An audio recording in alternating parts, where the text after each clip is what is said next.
Working the first step in SAA, an important beginning on the path to recovery from compulsive sexual addiction.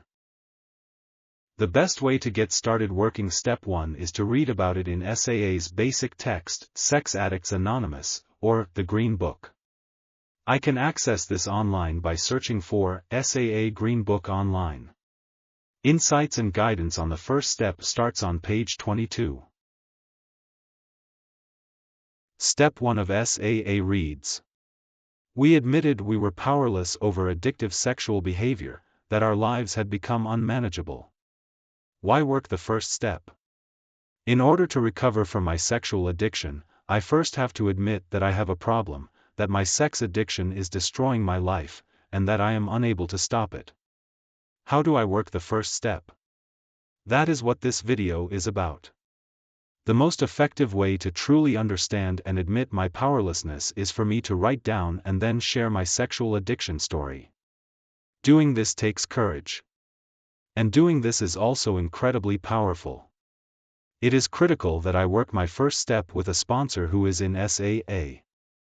If I don't yet have a sponsor, I find one at an in-person or online meeting and discuss writing out my first step with them.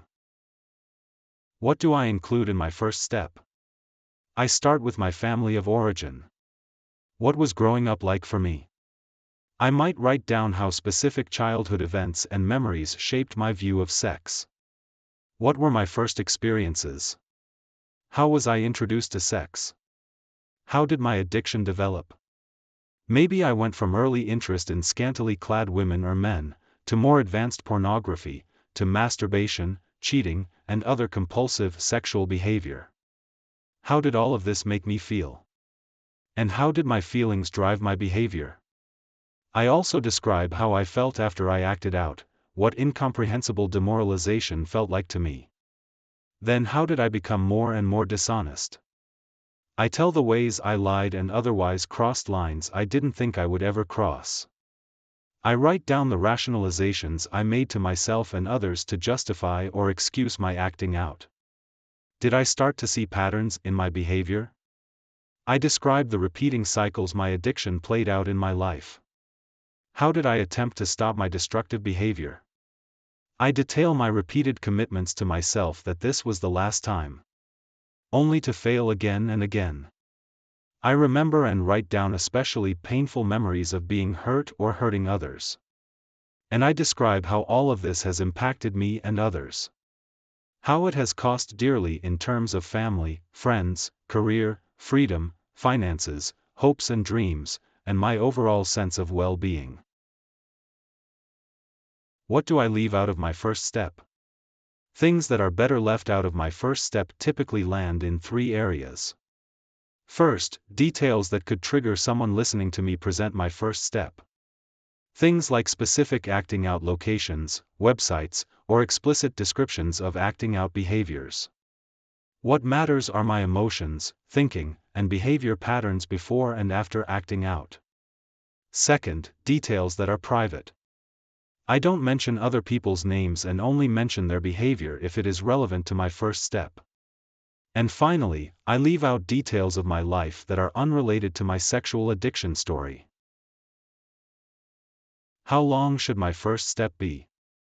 Typically, first steps are from 10 to 30 minutes long. I have listened to powerful first steps presented by people who have been in active addiction for 40 years that lasted 20 minutes. After I write out my first step, I find a private place and read it aloud to myself while timing how long it takes. Doing this not only lets me know how long it is, but allows me to hear what I have written. Finally, if necessary, I pare down my first step. I can do this by removing unneeded or repetitive details. I make sure that I do not remove any critical details as my addict or pride may feel that cutting out a particular embarrassing part is justified to shorten my story. Do I have to write out my first step word for word? Yes. It is important that I write it out and then that I read what I have written. Trying to present my first step from memory or using an outline doesn't work well. Why is this so important? First, reading my first step when presenting protects me from my addict brain playing all kinds of games with me, like forgetting embarrassing events, blaming others, or providing unneeded details. Secondly, reading my first step this way honors those listening to me by ensuring clarity and completing my share within a reasonable time. The question comes up, should my first step be handwritten or typed on a computer? This is personal choice. Some people find it more impactful to write it out by hand, while others prefer the ability to edit their first step on a computer. Now that I have written it out, how do I practice presenting my first step and get feedback? Before I present my first step to a group, I present it to my sponsor, therapist, or an experienced friend in the SAA program.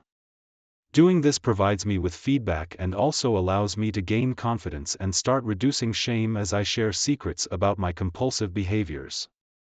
It is strongly recommended that I don't share my first step to my spouse or partner at this time. There may be an opportunity for me to do this later in my program when I have more recovery and after consultation with my sponsor and other trusted advisors. Finally, it is time for me to present my first step in an SAA meeting. In preparation, I talk to the meeting secretary and my sponsor to schedule a day for me to share my step. When the day comes for my share, I remember several things. I am doing this to aid in my recovery from my compulsive sexual addiction. I am not doing this to please the group or anyone else. There is no perfect first step, and any effort is legitimate. And I don't bury myself in shame. Having heard many first steps presented in SAA meetings, my only experience has been of loving and caring acceptance of the first step presenter and their share. And I also remember that my first step share is a service to the recovering sex addicts in this meeting. Finally, I remember that this is an emotional, courageous thing I have done. My emotions may be on a roller coaster following my share, so I show myself grace and stay in contact with my sponsor and friends after the meeting. It is called the first step for a reason. Writing out and sharing my first step was such an important beginning in my recovery. Now, it's your turn. And remember, it works if you work it because you're worth it.